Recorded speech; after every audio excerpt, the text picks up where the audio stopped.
There were 2 times when I felt that my race didn't matter as much in my life.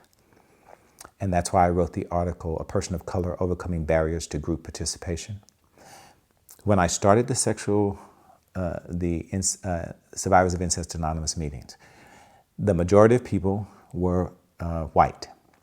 Every now and then, a person of color would come, Hispanic, Asian, but there would never be more than 2 or 3. But yet, when we first started talking, no one asked you what your job was, what work you did, where you grew up, what country you grew up in, where you traveled. We started a conversation at the level of humanity that dropped, gender was dropped, and the race was dropped. It was children. We were all children talking about what adults had done to us as children. Now, I know outside the projection, when we walked out the door, all those projections are put on you. But in that particular space, I felt like a human being who was safe enough to honor what happened to me.